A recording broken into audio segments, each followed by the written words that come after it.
let's go a little bit further. Let's check the book. In the book of Colossians, chapter 3, around verse number 16. Let's check the book. In Colossians chapter 3, around verse number 16, notice what the Bible says. Colossians chapter 3, around verse 16. As Paul writes to the church at Colossae, watch what he says. Around verse 16, he says this: let the word of Christ dwell in you richly in all wisdom. Watch this now.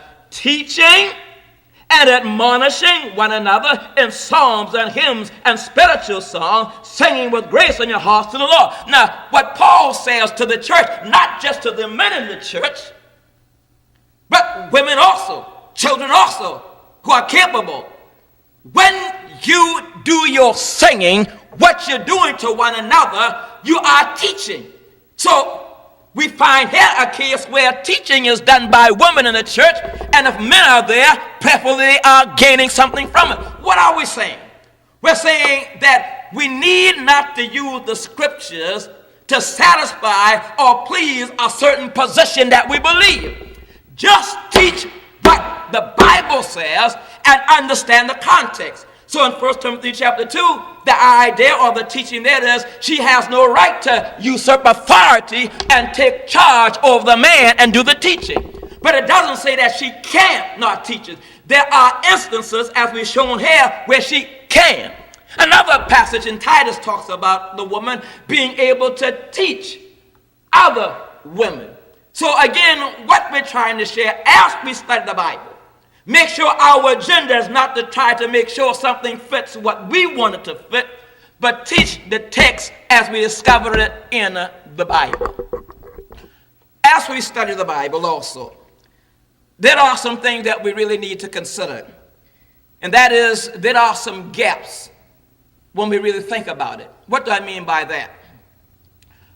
For instance, the language that was spoken in Bible time is not the same language that we ourselves speak today. We speak what we call English. Back then, the Old Testament was written in Hebrew and Aramaic. The New Testament was written in Greek, and the Greek that is studied there is the common language of the Greek.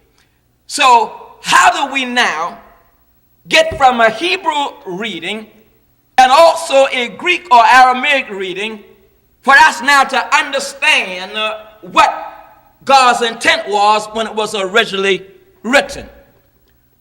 Let me give you some examples. Again, what we're saying to us, that when we study the Bible, we're talking more than just reading the Bible. Let's check the book. In the book of 1 Corinthians chapter 4, around verse number 1, notice what the Bible says to us here. 1 Corinthians chapter 4, around verse number 1. Watch what we discover here.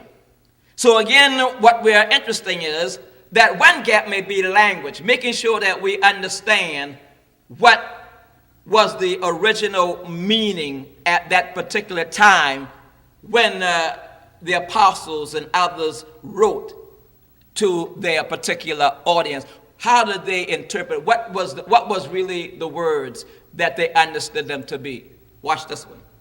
In 1 Corinthians chapter 4, around verse 1, the Bible says, let a man so account of us, Paul says, as of the what? Ministers of Christ, stewards of the mystery of God. Now, in our day and time, we may consider that word minister there, that's our key word that we're looking at, to be another name synonymous with preacher. But that's not what Paul is saying here. He's not saying that I'm a preacher and I'm a steward. But what he's saying here, the word minister has reference to really a third level slave that's in the galley of a ship roaring. Isn't this powerful?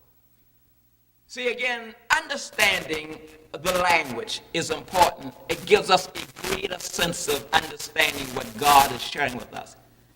Again, minister there meant the third level slave in the galley of a ship.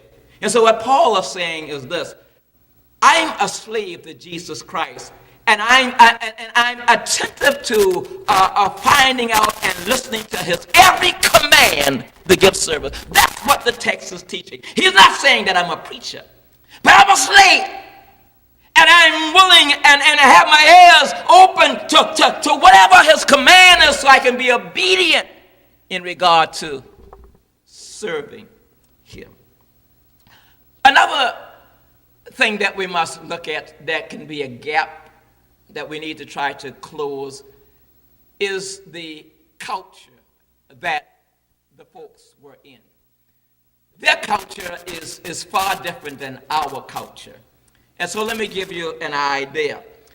Remember, we're talking about, in some cases, 4,000 years difference than what may have been written at a certain time, especially Old Testament, versus what we're reading today. New Testament time, we're talking about 2,000 years or so.